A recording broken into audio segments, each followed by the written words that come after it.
अमेरिकेतील एका श्रीमंत महिलेनं भारतातील बौद्ध धर्माला पुन्हा जिवंत केलं. होय, आणि म्हणूनच तिला म्हणतात आधुनिक भारतातील विशाखा. मेरी रॉबिन्सचा जन्म 1844 मध्ये होनालुलू येथे झाला. त्यांचा विवाह अमेरिकेतील धनाढ्य बँकर टी.आर. फास्टरशी झाला. लग्नानंतर त्यांचे नाव एलिझाबेथ फास्टर असे पडले. त्यांचं आयुष्य एकदम आरामात चाललेलं होतं. पैसा, प्रतिष्ठा सगळं काही होतं. परंतु त्यांच्या जीवनामध्ये एक अशी घटना घडली, त्या घटनेमुळे त्यांचं संपूर्ण आयुष्य बदलून गेलं. एकदा मेरी फास्टर या जहाजाने जपानला चालल्या होत्या.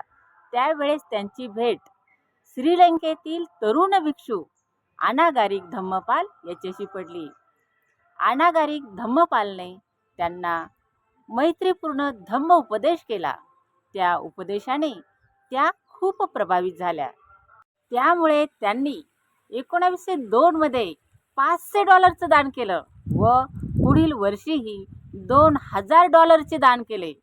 या धनराशीचा उपयोग अनागारिक धम्मपालने सारनाथच्या ऋषीपतन मुरुगदाव येथील मूल गंधकुटी विहाराचा जीर्णोद्धार करण्यासाठी केला. यानंतर मेरी फास्टर थांबल्याच नाही. त्या वर्षानुवर्षे दान देतच राहिल्या. त्यांनी 1913 मध्ये $60,000, 1918 मध्ये $50,000 आणि 1923 मध्ये $10 लाख दान केले.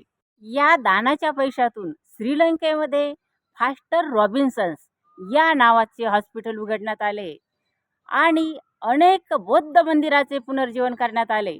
एका परदेशी महिलेनं ना भारतात जन्म ना इथलं काही नातं, तरीही तिने बुद्धांच्या धम्मासाठी एवढं मोठं योगदान दिलं आणि म्हणूनच तिला म्हणतात आधुनिक भारतातील विशाखा.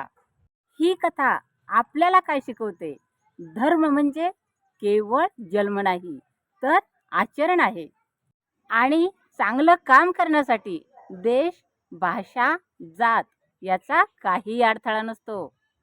जर तुम्हाला ही प्रेरणादायी कथा आवडली असेल तर लाईक करा, शेअर करा आणि अशाच भन्नाट स्टोरीसाठी चॅनलला जरूर सबस्क्राईब करा. नमो बुद्धाय. जय भीम.